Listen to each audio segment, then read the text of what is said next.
So your question is, number one is, should I buy a property right now that I can buy and hold?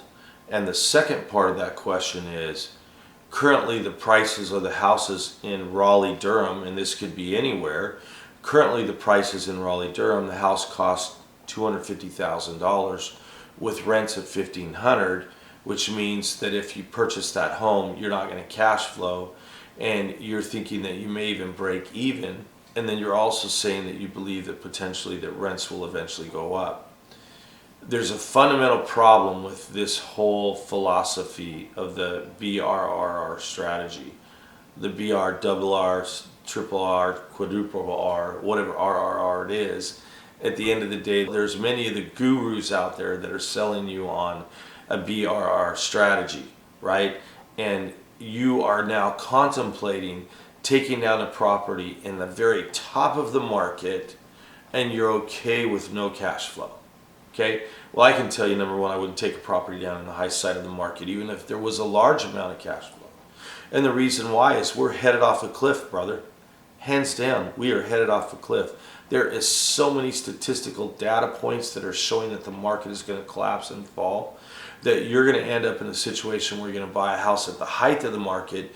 The house is going to fall in value, and the cash flow is going to go negative on you. And when it goes negative on you, you're going to be in a loss in equity and cash flow.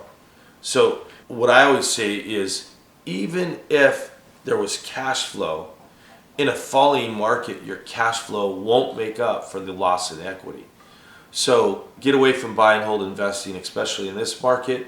The risks are way too high, and get into buy and flipping. Don't listen to me, you will pay the consequences severely. This is one of the problems I have with people all over this country who tell you to buy and hold in a down cycle. It is a deadly strategy. In fact, buy and hold investing is one of the most riskiest strategies. And I know that this will be a controversial subject. I've been in the business for 36 plus years. I've seen the market cycles fall. I've been in the greatest recession, lost tens of millions of dollars. I know what I'm talking about. Stay away from buy and hold investing right now. It's a bad idea. So I'm going to give you an example of this, just to kind of help you out here. In the Las Vegas market, when the market collapsed there, it started in 2006, not 2007 and 8 like most people thought. It was actually correcting in 2006. Okay, that market fell for about 6 years. Basically from 2006 to 2012. It may be 4 to 5 to 6 years, but nonetheless, call it 5 as an average. That market fell for 5 years. I went to Boulder City after the market fell, and I saw condominiums that were listed for $150,000 that would generate rents of probably $1,200 to $1,300 a month, and those condominiums were selling for $50,000. So you could buy a condominium for $50,000, rent it out for $600 a month, and cash flow like crazy all day long, and be into the asset for a third of what its value was 4 or 5 years earlier.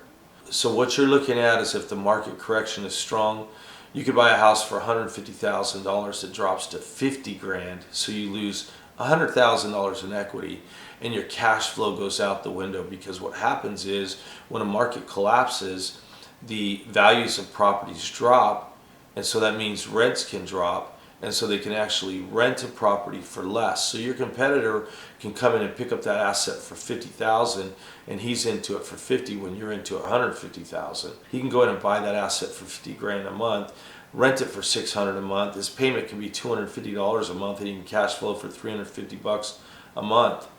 And you're sitting up there with an asset that you bought for $150,000. You've lost $100,000 in equity, and your cash flows are depleted. And heaven help you if you finance that thing at the high side of the market, because then you can't service the debt and you're dead in the water, and you start bringing money to the table until it erodes through your entire savings, 401k, everything you got in savings, because you believe that the market's going to correct, and in this case it didn't.